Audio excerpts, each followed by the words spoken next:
cloth over their shoulder, and they walk backwards. They creep up on him backwards and cover him up so as not to see their father naked. That was a taboo in their culture.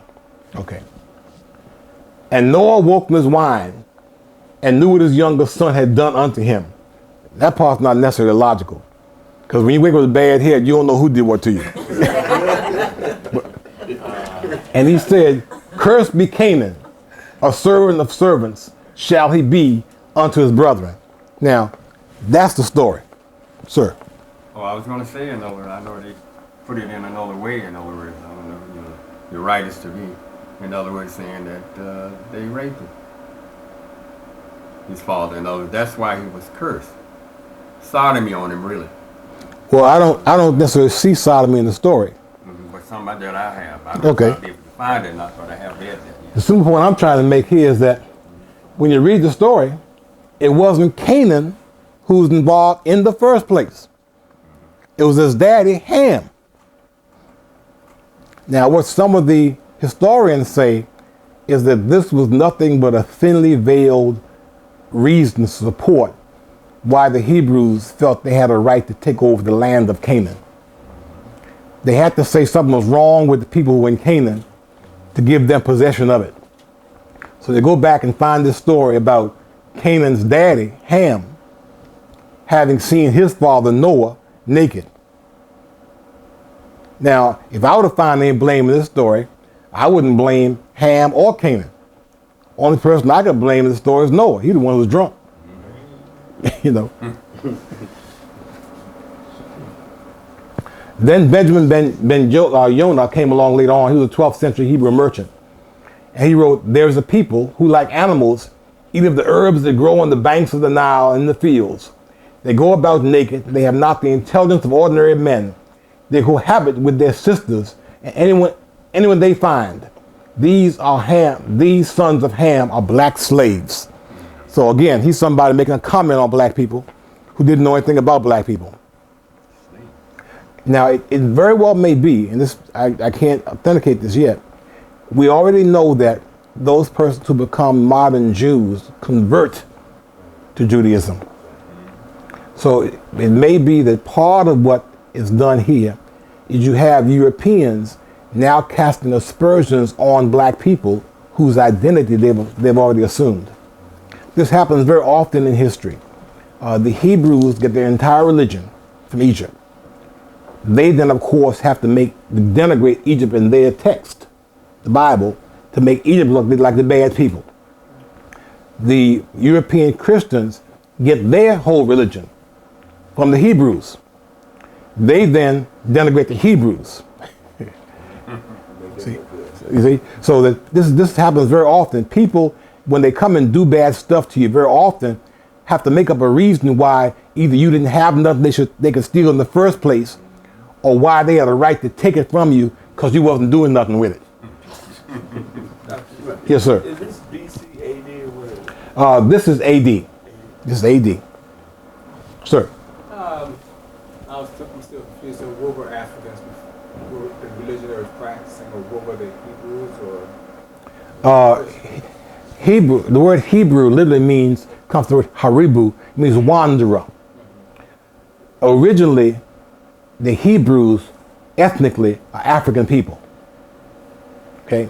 Now, after those persons leave out of Egypt, they form a nation organized very much like Egypt into two kingdoms, an upper kingdom and a lower kingdom. Just as Egypt had an upper kingdom and a lower kingdom. They call the upper kingdom Israel. They call the lower kingdom Judah. Basically, 10 communities of people lived in the upper kingdom, and 2 communities of people lived in the lower kingdom. In the lower kingdom were the Benjamites and the Judeans. Once you get to AD, there's the migration of people out of Israel when they're attacked by Assyria, what we now call Persia or Iraq. They took those people in Israel away, put them in slavery. Well, in church, you probably read about that. They sing songs about it. By the walls of Babylon, we sat down and wept. We remembered the old Zion. How can we sing the Lord's song in this strange land? Okay? At that point, Israel basically disappears off the globe. What's left is Judah.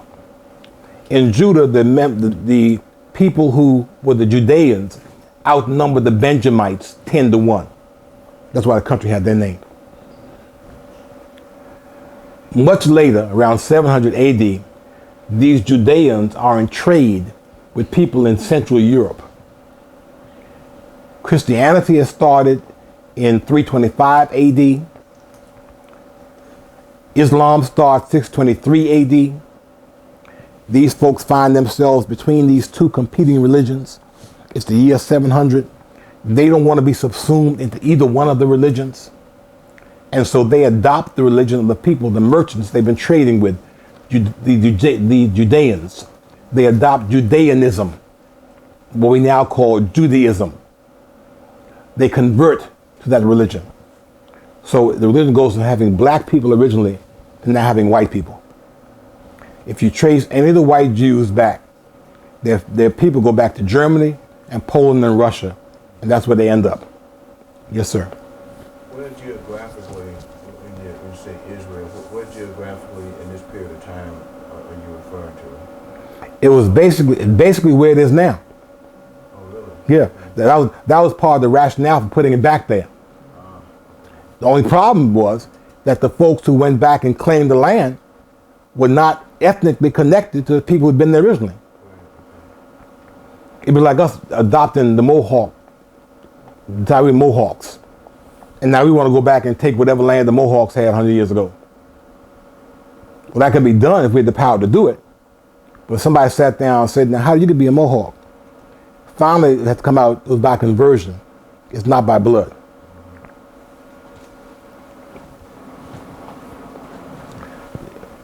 James Houston was considered an authoritative source in 1725. He wrote, they, meaning Africans, exactly resemble their fellow creatures and natives, the monkeys.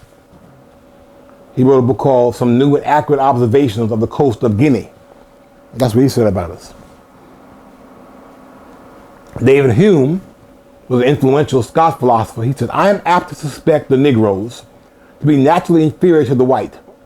There never was a civilized nation by any other complexion than white, nor even any individual eminent either in action or speculation. No ingenious manufacturers amongst them, no arts, no scientists. Now, of course, that's extreme ethnocentrism. He's saying anybody here but us. We had a councilman here years ago, Julius Hobson Sr., who had that kind of attitude. Julius Hobson would say, all those in favor of my motion say aye. Everybody else get the hell out. He didn't last too long, unfortunately. George Wilhelm Friedrich Hegel, the great German philosopher, he wrote a book called Philosophy of History. And after a brief discussion of Africa, he devoted 8 pages out of 370 some pages to Africa. He then concluded by saying, it is manifest that want of self-control distinguishes the character of the Negroes. This condition is capable of no development or culture, and as we have seen them at this day, such have they always been. At this point, we leave Africa, not to mention it again, but it is no historical part of the world. It has no movement or development to exhibit. Woo! What they can do to a person. Okay. So he says now Africa is not even part of the world. Okay. Pardon me, Dr. Sir. But even in Genesis, it said when the whole world was one, Africa. And then in Genesis, I think the 25th chapter, the 10th verse, it said when the whole world was one. Well, Mr. The Hegel, whole world was Africa. Mr. Hegel said that Africa is no part of the world. And folks who lived in Germany believed him. Josiah Strong was a 19th century historian, lecturer, and clergyman. He said, it seems to me that God, with infinite wisdom and skill, is training the Anglo-Saxons for an hour sure to come in the world's future. The final competition of races, for which the Anglo-Saxon is being schooled.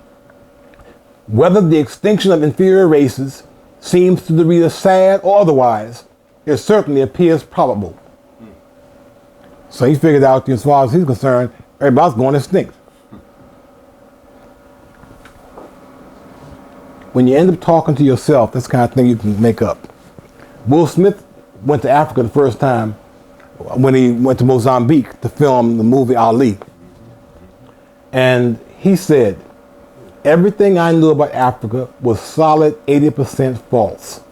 He told a reporter for the Los Angeles Times.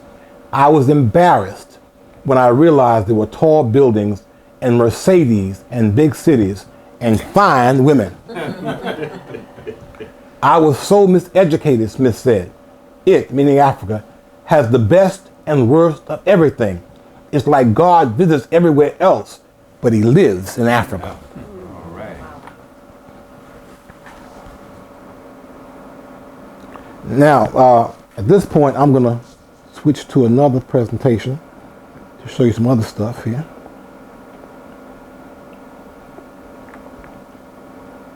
Talking now about why there was confusion and conflict over Africa.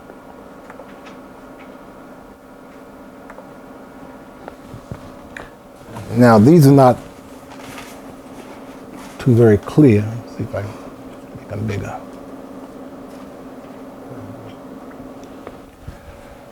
I went back and got some of the things that Herodotus had said. Herodotus was a Greek who actually went to Africa. He predates all the people who I've just been quoting. And Herodotus had a number of writings about Africa, if I can read them.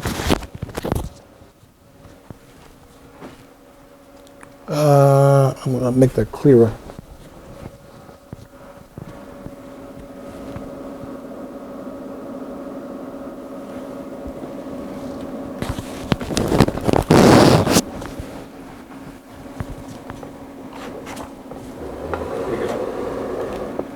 That'll do fine, I think.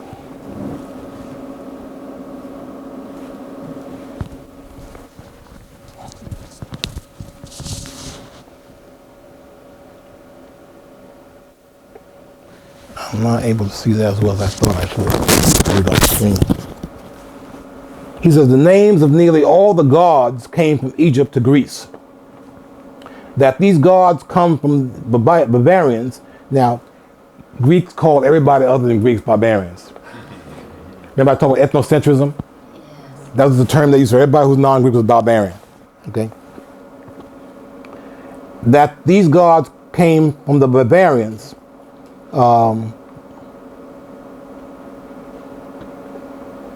I found the inquiry to be true. Personally, I believe they came from Egypt.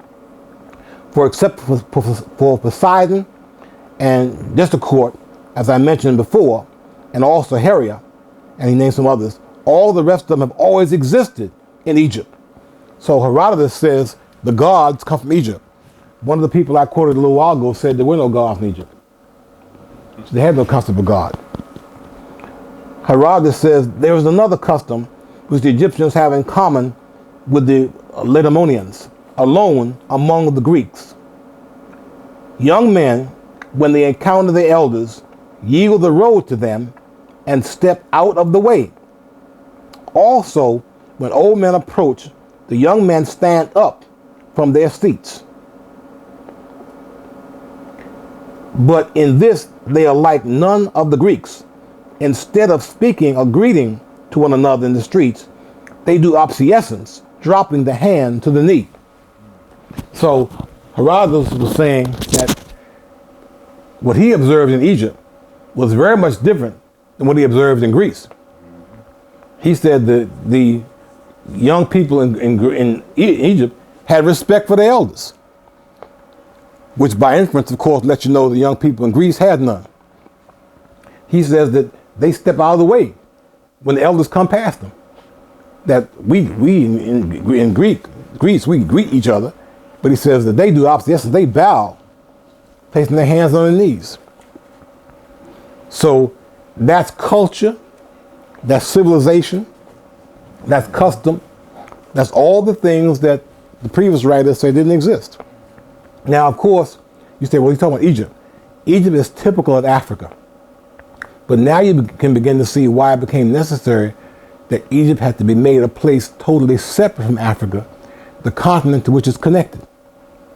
Because unless you separated Egypt and created this whole new place in people's minds, so that people wouldn't even associate Egypt with being in Africa, then they would naturally and normally recognize that this is consistent throughout that entire continent.